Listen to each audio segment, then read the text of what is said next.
millionaire is not going to spend $1 million on anything.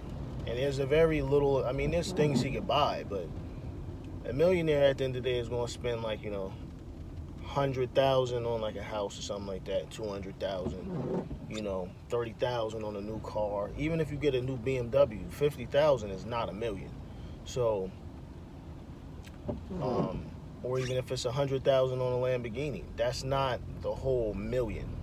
So he's going to maintain, and keep in mind, we're also considering if he spends this amount of money, the money is going to come back through income means, some way, somehow. Responsibly spending, that's what I'm saying. So if you take the step down, and we talking about being a thousandaire.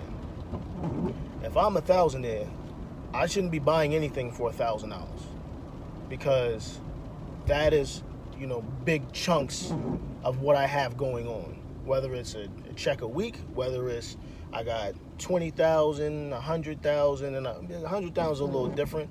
We can say that's a different milestone. Then maybe you could throw out $1,000 on stuff. But if you have under $100,000, there's no reason you should be putting up $1,000 for anything.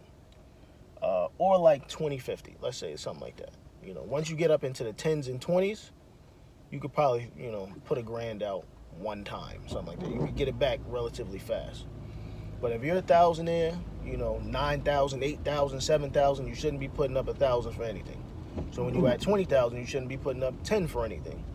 When you're a hundredaire, essentially, if we use this as a benchmark and say this, you shouldn't be spending $100 on anything. If you have 1,000, 100, 500, 700, 900, you shouldn't be spending $100 on anything. Once you break that bracket, and this is easy. Once you break the bracket and you become a thousandaire, alright, you can treat yourself, throw out $100 on something. But while you're in the thousands, 1,000, 2,000, 3,000, 4,000, 9,000, don't spend $1,000 on anything. No vacations, no clothes, no anything. Right? You want to maintain that title of being a thousandaire.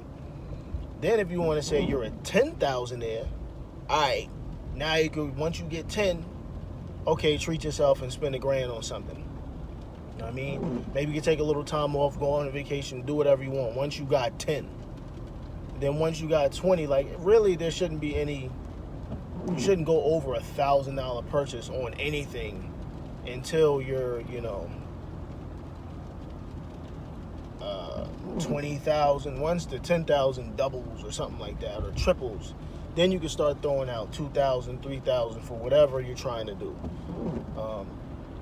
And this is just advice. Like, you don't have to do it, but if we're basing it off titles and we're being responsible with the titles, and you're being mindful that, all right, you're a hundredaire, so you shouldn't be spending hundreds. You're a thousandaire, so you shouldn't be spending thousands, because you want to maintain the title of what that is. Because a millionaire is not going to go and squander all the money and blow it so he could go down to being broke, or a thousandaire, or a 10,000aire, or 100,000aire. He ain't going to do that. You need to maintain that title of wealth and life, whatever you want to call it. And that's just my 2 cents. That's what I think people should be doing. That's what I'm about to implement myself. And I'm learning,